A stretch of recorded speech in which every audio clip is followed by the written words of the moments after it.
Yay! Here we are. Yay! Well, hey, Marcy Pusey, I'm so excited to be back again with you today for a reading. I have another really special guest author with me.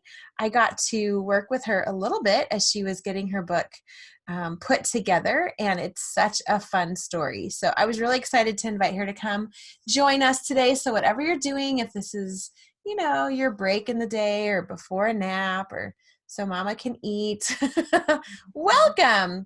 So I'm introducing you to Mrs. Kim Hughey, and she wrote The Antics of Reggie and Old Man Stan.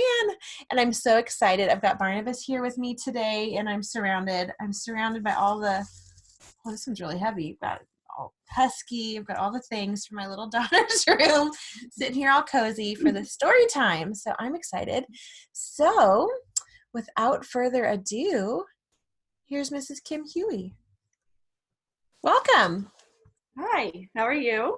I'm good. Thank you so much for having me. Oh, you didn't mean me. You meant all the kids. Oh, yeah.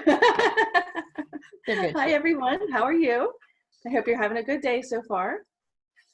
This is my story, The Antics of Reggie and Old Man Stan. You can see.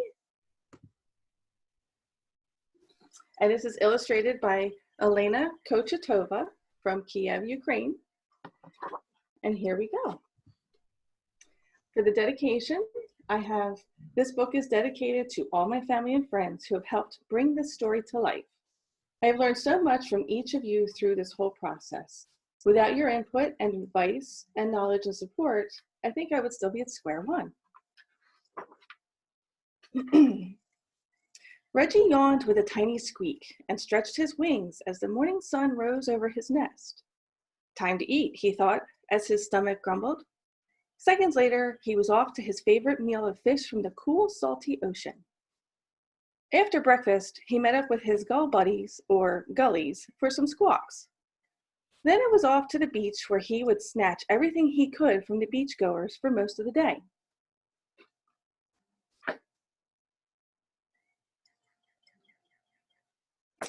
Dinner time was his favorite. He loved the warm clams he picked from the bay and the joy of opening the shells. You see, he had a secret. Instead of dropping the clams on the uneven, jagged rocks where they fell into the ocean, lost forever, he would fly off to his favorite house and drop them right on the roof. And Old Man Stan's house was the perfect one. He didn't like Old Man Stan for a good reason.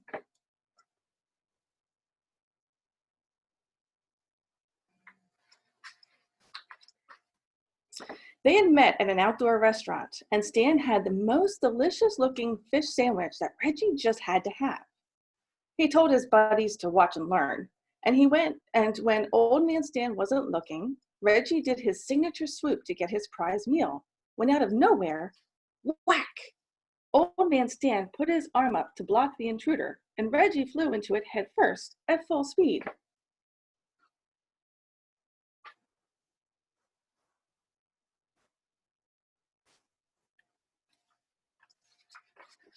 Yes, Old Man Stan cried out with glee.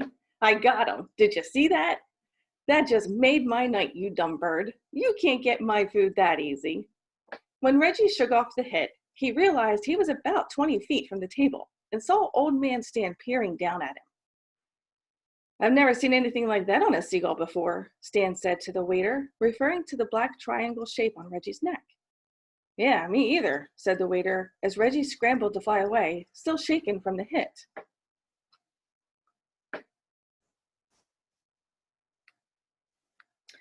With his pride already hurt, the other gulls couldn't help but saying something. I think you lost your touch, old bird, one snickered. And another swooped over and said, Didn't you see his arm coming up? We all knew what was about to happen, and you were clueless. At that moment, Reggie swore he'd get even with Old Man Stan as he clumsily fluttered to the top of the pole and ruffled his feathers. As the gulls left, a few of his gullies flew by to give him some encouragement. If it makes you feel any better, I wouldn't have seen that coming either. Yeah, man, you had no time to react. Don't sweat it. See you tomorrow, bud. Reggie just sat bewildered.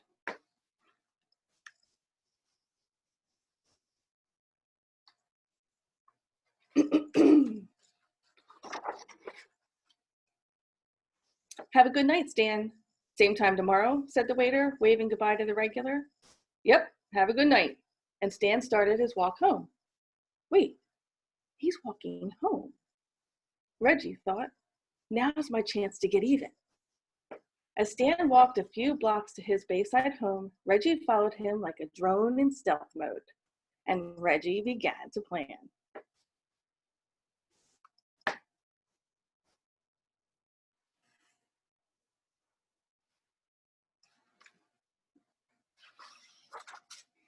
The next day, Reggie awoke with a twinge of anger from the previous night. He went about his day, but he couldn't wait for dinner so he could get revenge. He flew to the bay for his sweet, warm clam dinner and searched for the biggest clamshell he could find. When he found his target, he swooped down, grabbed it, and shot straight up into the air.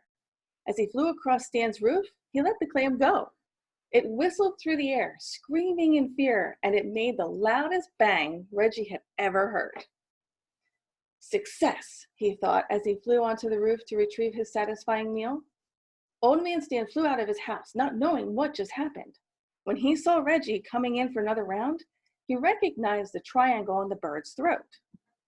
He scooped up a handful of stones and threw them at Reggie, hoping to get them to go away. But Reggie just came in from a different direction and dropped the next clamshell, which went right through the skylight, breaking it into pieces. Whoops, time to go, Reggie thought.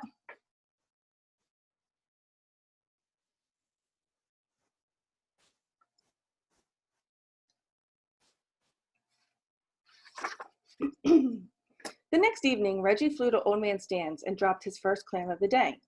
But he didn't hear the bang he normally heard. He came in for a closer look and saw that Old Man Stan had put up nets all around his roof. Reggie thought for a minute and checked out the netting. Sure enough, he found a clear spot and continued to drop his clams. Old Man Stan was furious. Reggie outsmarted him again.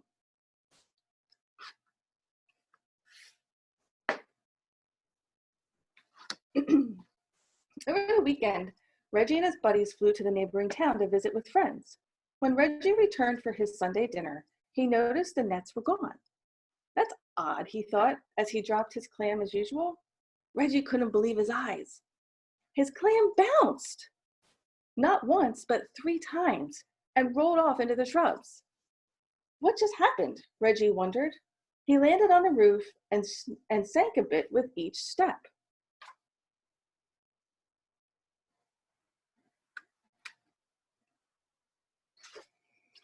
Hearing the dull thud of the clamshell, Old Man Stan came out. Ha! You dumb bird, how do you like the rubber roofing? He sneered. Reggie couldn't believe it. It seemed like Old Man Stan got him this time. He kept trying to break those clamshells, but with no success. Reggie felt defeated. Unless... Reggie gathered his gullies and devised another plan, one that would make Reggie the talk of the town. The next evening, they put their plan into action.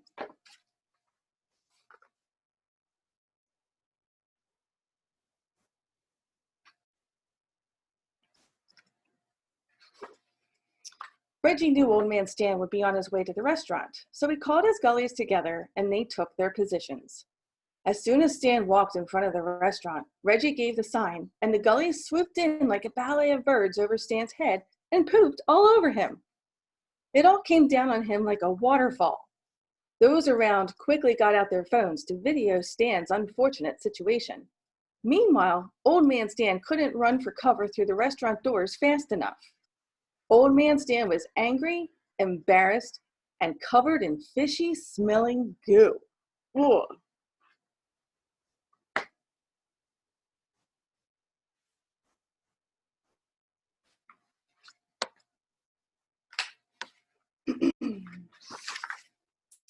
Back on their perches, the gullies watched and laughed at the commotion they just caused. That was epic, Reggie, one exclaimed. Don't mess with Reggie, another cackled. Reggie took pride in the compliments of his success.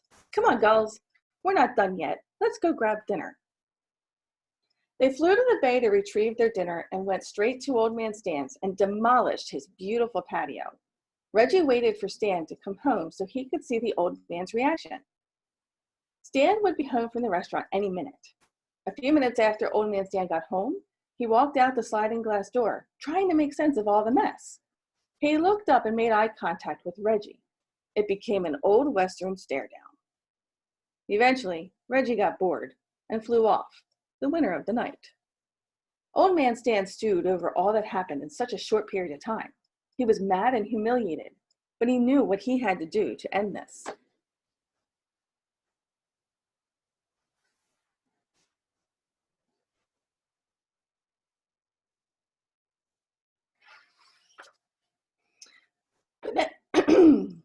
The next 2 nights, Reggie wasn't able to drop dinner like normal. Stan kept chasing him away as he worked on what Reggie thought was retaliation. Finally, Reggie went to the bay to get dinner and was able to follow his usual routine. But when he got to Stan's, his mouth just about hit the ground in amazement. He didn't even realize he dropped his dinner. There, next to Old Man Stan's porch, was a new, smaller patio, and on it was the most delicious smelling fish sandwich that Reggie had ever seen. He just had to have it. He swooped down and landed on the patio, and there was Old Man Stan. But he wasn't angry or trying to get even with him. Then Stan said, "You put up a darn good fight, dumb bird. Instead of you trashing my roof and patio, I made you your own area to crack your shells. I also got you your fish sandwich, so you'll stop damaging my roof. Got it?" With that, Reggie cocked his head to the side, gave a quick nod, and took off with the fish sandwich. Reggie used the new area to crack all his clamshells and would even perch himself on the tree when Old Man Stan was outside enjoying the summer days.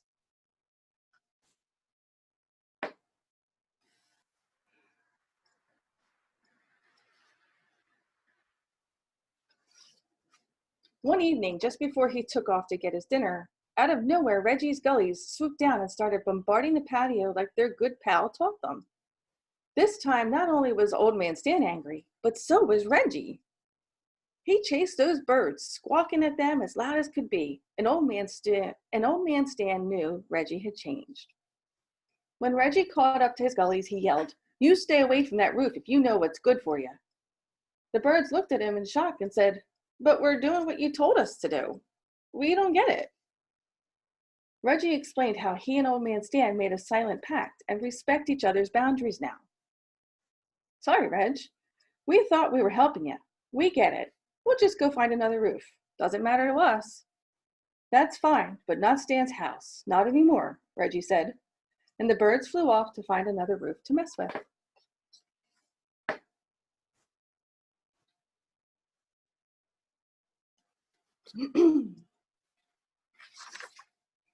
When Reggie made it back to Old Man Stan's, exhausted and without his dinner, he looked at the small patio, and there was a delicious fish sandwich.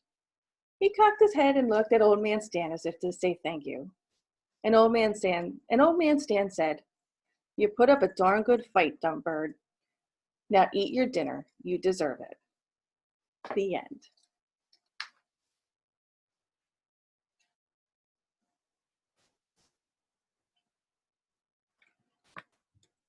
Oh, it's so sweet. I always love it. It's so fun. So fun. Thanks for sharing that with us. Yes, thank you. Yeah. Where can people buy your book? Right now it's on Amazon. You can type in you can search the title of the book, The Antics of Reggie and Old Man Stan, and it should pop up for you. Awesome. Want to hold it up for us? Sure. Yay. There it is. Cute. Cool. And I guess last question. So where did you get this idea? Do you live somewhere near seagulls where they poop on houses? Or Yes, actually, I live close to the Jersey Shore, and it is actually a true story. Like the skylights were broken, and so it was just a story I'd heard, and it gave me the idea, like, well, why that house? Like, why just there? And I was like, well, they have to have like a vendetta against the person, like it has to be something, So I'm like, well, what would make that happen? So the story was born from that. Oh, I love it. That's so fun. I have a seagull and pelican story that's not published yet. Maybe someday, but But Oh, cool. and I love your illustrator. Maybe we can just Oh, I continue know. on a seagull theme. Yes. She's actually working on another book for me, which hopefully will Ah, be ready, hopefully in the summertime. I'm okay. really, and that's also based on a true story. Oh, fun. All right, kids. Well, there you go. You've got her book now that's already out, and then you can look forward to another one from Yeah, her this summer sometime. And your books are available on Kindle and print, right? So, Kindle and print, yes. yep. So you can And get, there's also an audiobook version too. oh, fun. Oh, that's Hmm. cool. All right. So you guys can get it any way you like. But otherwise, we hope that you've had a nice story time and that the rest of your day goes well. So we will see you on our next reading. Bye.